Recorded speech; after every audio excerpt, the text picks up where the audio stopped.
বাড়াবাড়ি করে কি লাভ হবে? আমরা ঝগড়া করব, বাতিল কাফেররা তখন আমাদের ঘাড় মটকায় দিবে। ঠিক কিনা বলেন? ঠিক কিনা বলেন? নবীজি মুহাম্মদ সাল্লাল্লাহু আলাইহি ওয়াসাল্লাম ১৫০০ বছর আগে মক্কা মুকাররমায় তাশরীফ নিয়ে এসেছেন। আমার পেয়ারা নবী মুহাম্মদ সাল্লাল্লাহু আলাইহি ওয়াসাল্লাম ১৫০০ বছর আগে পৃথিবীতে এসেছেন। ওনার জন্মের কথা, ওনার কথা স্মরণ করে ১৫০০ বছর আগে মুহাম্মদ সাল্লাল্লাহু আলাইহি ওয়াসাল্লাম জন্মগ্রহণ করেছেন।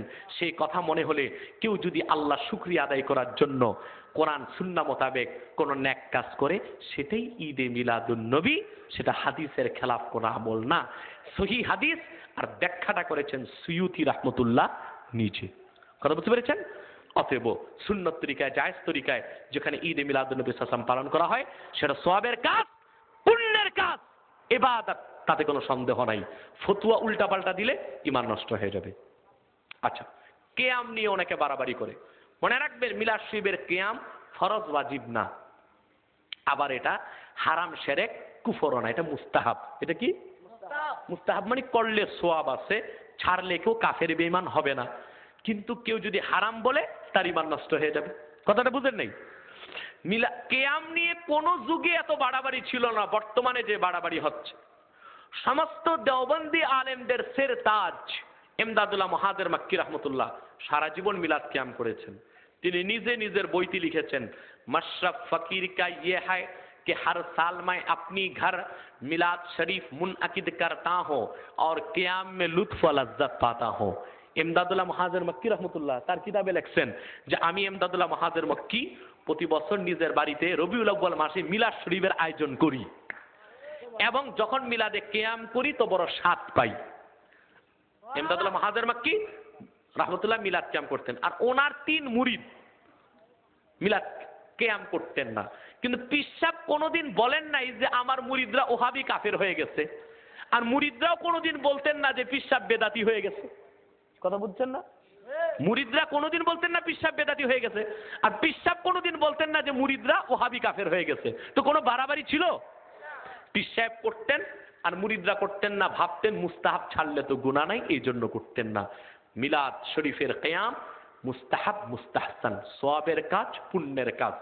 আপনি যদি মুস্তাহাব মনে করে না করেন, এতে আপনার কোনো গুনাহ হবে না, কুফরও হবে না, কিন্তু হারাম বললে ঈমান নষ্ট হয়ে যাবে। কারণ একটা হালালকে হারাম বললে ঈমান নষ্ট হয়ে যায়, একটা মুস্তাহাবকে যদি হারাম বলেন তাহলে কিভাবে ঈমান নষ্ট হয়ে যাবে আপনি নিজেই চিন্তা করতে পারেন। কথা বুঝতে পেরেছেন? আর আপনারা এত দলিলের পিছনে দৌড়াবেন না।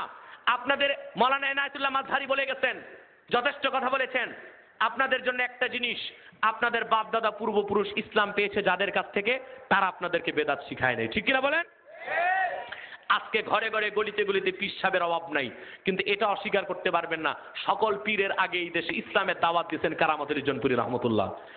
ডব্লিউ হান্টার তার দ্য ইন্ডিয়ান মুসলিম বইতে লিখেছে, মাওলানা কারামত আলী জনপুরি রহমতুল্লাহর হাতে 1 কোটি লোক ইসলাম গ্রহণ করেছে।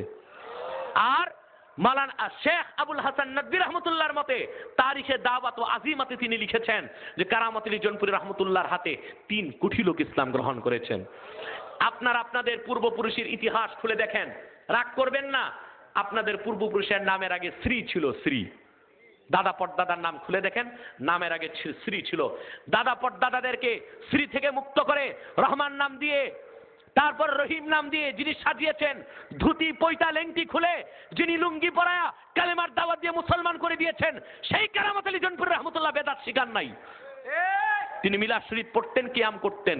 মিলাদ কিয়ামের পক্ষে 149 পৃষ্ঠার আরবি কিতাব লিখে গেছেন, কারামাতুল হারামাইনি শরীফাইন, আল মুলাক্কাস, দুটোটা কিতাব উনি মিলাদ কিয়ামের উপর লিখে গেছেন। অতএব জনপুর খানদানের কারামত আলী জনপুরি ও তার আওলাদরা কোনো বেদাত শিখায় না, বেহেশতের রাস্তাটাই আপনাদেরকে দেখায়। অতএব এত দলিলের পিছনে দৌড়াবেন না। বাপ দাদা হেদায়েত পেয়েছে যাদের হাতে, তাদের কথাটা মানার চেষ্টা করবেন, ইনশাআল্লাহুল আজিজ নাজাতের ব্যবস্থা হয়ে যাবে ইনশাআল্লাহুল আজিজ। ভাইয়ের আমার, অতএব আমি প্রশ্নগুলো এসেছিল, আমি আলোচনার মধ্যে কোরআন থেকেই আমাদের জবাব দিয়ে দিয়েছি। মিলাদ ও কিয়াম সওয়াবের কাজ, পুণ্যের কাজ, কখনো বাড়াবাড়ি করবেন না। আল্লাহ তাআলা আমাদেরকে হেদায়েত দান করুক। যদি আপনি আরো বুঝতে চান, আপনার উস্তাদ নিয়ে বসতে চান, আমরা বসতে রাজি আছি। এখানে একটা ক্যাসেট পাবেন, বাহাসের ক্যাসেট আছে, মিলাদ কিয়ামের বাহাসের ক্যাসেট, ঈদে মিলাদুন নবী সাল্লাল্লাহু আলাইহি ওয়াসাল্লামের ফজিলত, এই ক্যাসেটগুলো নিয়ে একটু দেখেন, কিতাবের সাথে মিলান। যদি দেখেন আমাদের কথাগুলো কিতাবের সাথে মিলে তাইলে মানবেন, আর যদি দেখেন মিলে না তো ডাইরেক্ট ডাকবেন যে হুজুর কিতাবে পাই নাই, দেখায় দেন কোথায় আছে। পারবেন? বলেন আপনি। যদি এটা হয় তাহলে তার ঝগড়া থাকবে না, কি বলেন? ঝগড়া থাকবে, সমাধান হবে কিনা বলেন? এর চেয়ে সুন্দর কোনো সমাধান নাই। ফাঁকা মাঠে খালি ময়দানে এসে উল্টাপাল্টা ফতুয়া দিবেন না। ফতুয়া দিলে ফতুয়া আপনার গায়ে লাগবে, এটা মনে রাখেন। আল্লাহ তাআলা আমাদেরকে হেদায়েত দান করুক। ভাইরা আমার, আল্লাহ তাআলা বলেন ওয়াত্তিনি ওয়াজ্জাইতুনি ওয়াতুরি সিনিনা ওয়াহাদাল বালাদিল আমিন লাকাদ খালাকনাল ইনসানা ফি আহসানি তাকওয়িম। আল্লাহ বলেন শপথ তিনের, শপথ জাইতুনের, শপথ সিনাই উপত্যকার, আর শপথ আমার মাহবুব মুহাম্মদ সাল্লাল্লাহু আলাইহি ওয়াসাল্লামের মাওলিদ নিরাপত্তার নগরী এই মক্কার। কোন সুবহানাল্লাহ। চারটা পবিত্র কসমের পরে আল্লাহ বললেন লাকাদ। এখানে আবার কাদ আনছেন তাহকিকের জন্য। কিসের জন্য? লাকাদ। আবার নাম তাকিদ আনছেন, সুবহানাল্লাহ। আবার আফআলুত তাফজিল থেকে সিগা আনছেন আহসান। নিশ্চয় আমি মানুষকে সবচেয়ে সুন্দর আকারে বানাইছি। কোন সুবহানাল্লাহ। এই কথার পক্ষে একটা ঘটনা তাফসিরে এসছে, তাফসিরুল কবিরে। ঘটনাটা বর্তমান কালের না, কারণ তাফসির কবির লেখা হয়েছে 850 বছর আগে। তো ঘটনাটা তারও আগে।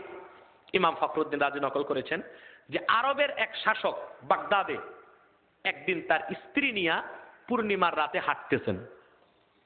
চাঁদের আলো দেখে স্ত্রীর চেহারা আরো ফুটে উঠছে। তো স্ত্রীকে তিনি ডাক দিয়ে বললেন, শাসক, গভর্নর, একটা এলাকার প্রধান বা রাজা বলতে পারেন, স্ত্রীকে ডাক দিয়ে বললেন লাউ লাম তাকুনি আহসানা মিনাল কমর ফাআনতা কাযা। তুমি যদি চাঁদের চেয়েও সুন্দরী না হও তো তুমি এইটা। এটা বুঝছেন? তালাকের শব্দটা আসে নাই, তালাক বা খালা, তালাক বা খলা, কথা বুঝতে পারছেন? আচ্ছা, এখন যতক্ষণ আবেগ ছিল ততক্ষণ তো আবেগে ছিল, যখন আবেগ দিয়ে বিবেক আসছে এখন খোঁচাখুচি শুরু হয়েছে মনের ভিতরে যে এটা কি বললাম, আমার স্ত্রী যতই সুন্দরী হোক চাঁদের চেয়ে সুন্দরী তো হতে পারে না, অথবা বউ তো মনে তালাক হয়ে গেছে। সকালবেলা ডাকছেন দেশের বড় বড় আলেম। কেমন আলেম? আমাদের মতো ইমাম। ইমাম কোন ইমাম? মসজিদের ইমাম না, না, মাযহাবের ইমাম। চারো মাযহাবের বড় মুজতাহিদদেরকে ডাকছেন। বলেন আমি গত রাত্রি স্ত্রীকে এই কথা বলছি, এখন আমার স্ত্রী কি আমার জন্য তালাক হয়ে গেছে কিনা? তাফসীরে এসছে সকল মাযহাবের মুফতিরা ফতোয়া দিয়েছেন যে হ্যাঁ তালাক হয়ে গেছে, একজন ছাড়া। কয়জন ছাড়া বলেন তো? ওনার নাম কি? না, এই যে বলছি না, ভুল ভুল তথ্য আপনাদেরকে শোনানো হয়। ইমাম আবু হানিফা এটা মুখস্থ কথা, কিতাবে নাই। কিতাবে যার নাম আসছে তার নাম ইয়াহইয়া ইবনু আকসাম। কি না?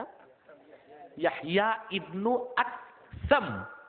আকসাম যুবক একজন মুজতাহিদ, তিনি বললেন যে না, তালাক হয় নাই, তালাক। বাদশা দেখলেন যে তার উস্তাদরা বলতেছে তালাক হয়েছে আর সে বলে তালাক হয় নাই। বাদশা খেপে গেছে। হাল খালাফতা শুয়ুখাক, তুমি কি তোমার শেখ উস্তাদদের বিরোধিতা করলা? তোমার ইলম বেশি না তাদের ইলম বেশি? বুঝলেন নি?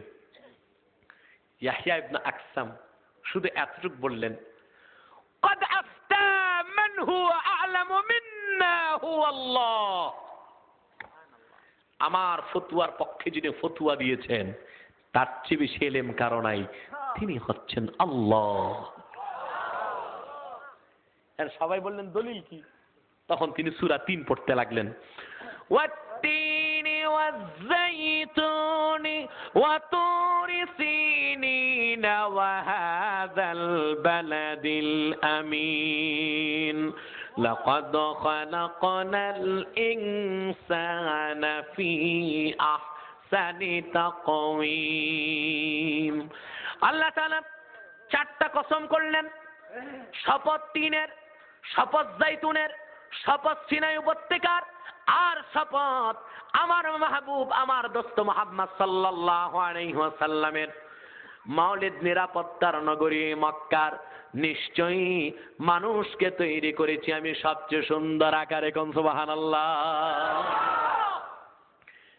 ইয়াহইয়া ইবনে আকসামের ওস্তাদরা মাথা নত করে দিয়েছে, এই ফতুয়া কাটার তো কোনো ক্ষমতা তাদের নাই।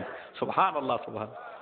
মানুষ সবচেয়ে সুন্দর, মানুষ সবচেয়ে সুন্দর, কন্যা সুবহানাল্লাহ। মানুষ শুধু সুন্দর না, মানুষ সবকিছুর চেয়ে সুন্দর, হাতটাকে ফেরেশতার চেয়েও সুন্দর। কারণ ফেরেশতা আল্লাহ বানাইছেন কোন বলে, মানুষ বানাইছেন হাতে। কন্যা সুবহানাল্লাহ। দলিলটা মনে নাই?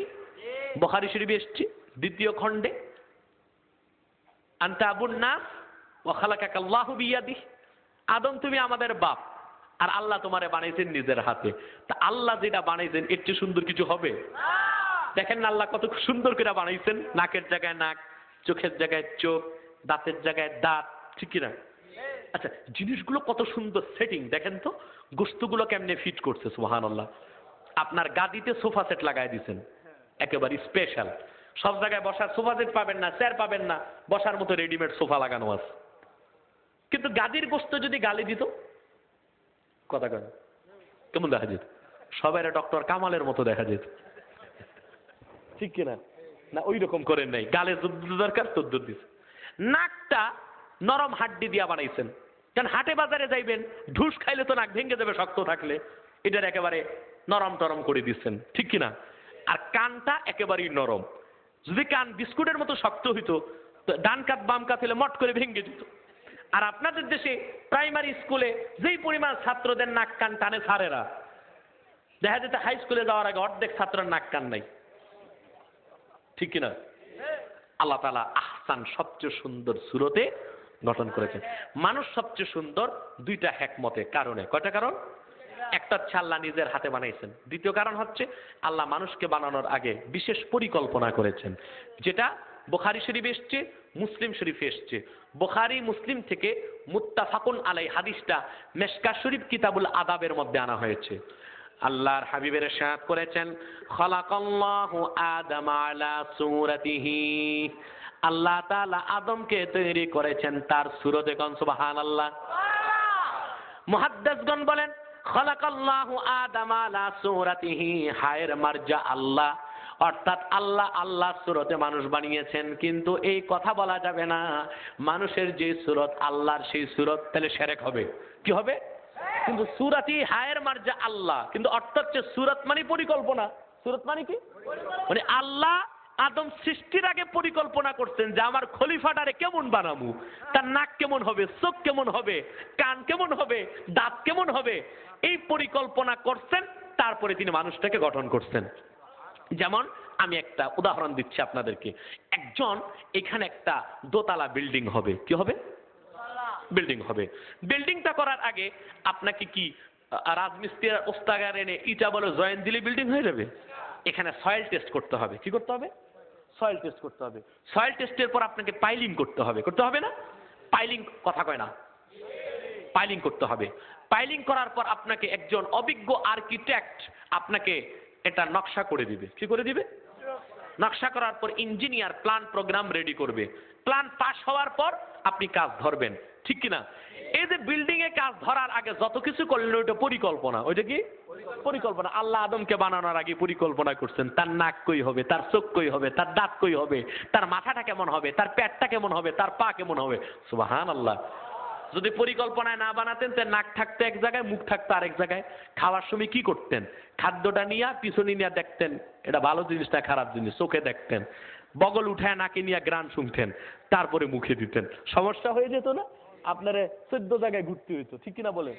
আল্লাহ তাআলা সেটিং করেছেন কোথায় নাক, কোথায় চোখ, কোথায় কান, কোথায় দাঁত। বিশেষ পরিকল্পনা করার পর তিনি এত সুন্দর মানুষকে তৈরি করেছেন। এই জন্য মানুষ এত সুন্দর। কোন সুবহানাল্লাহ। আল্লাহ বলেছেন, লাকাদ খালাকানাল ইনসানা ফি আহসানি তাকওয়িম। মানুষকে আমি গঠন করেছি সবচেয়ে সুন্দর আকারে, আকৃতিতে। মানুষের চেয়ে সুন্দর কোনো কিছু আমি বানাই নাই। রাত খুব বেশি হয়ে গেছে, খুব গভীর হয়ে গেছে, আজকে এতটুক থাক। আল্লাহ সুবহানাহু ওয়া তাআলা যদি আমাদেরকে সুযোগ দান করেন, পরবর্তীতে আমরা বাকি আলোচনা শোনার চেষ্টা করব। আল্লাহ সুবহানাহু ওয়া তাআলা আমাদেরকে যেন কামিয়াবি করেন, বলুন আল্লাহুম্মা আমিন। ঈদ এ মিলাদুন নবী সাল্লাল্লাহু আলাইহি সাল্লাম উপলক্ষে আজিমুশ শান ইসলামী মহাসম্মেলন আব্বাসী মঞ্জিল পাঠানটুলি জনপুরি দরবারে